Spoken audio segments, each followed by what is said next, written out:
instead nga ingani ang imong A minor, himuna na to siya ng dramatic siya paminawon. Ingani diba? Mas nindot siya paminawon. So dali ra na siya guys sa A minor.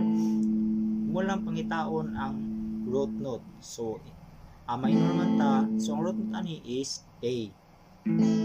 So asa man ang A diri? So ang chord sa A minor, ang note nga nabilongan ni is E, sa taas mo niya. Ni baba mo ning A, niya tong root note niya, kaning diri mo ng C.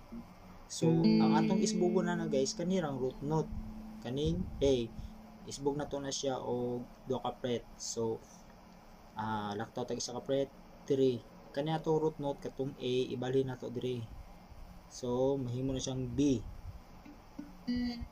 B na siya, di na siya A. So ingani na siya.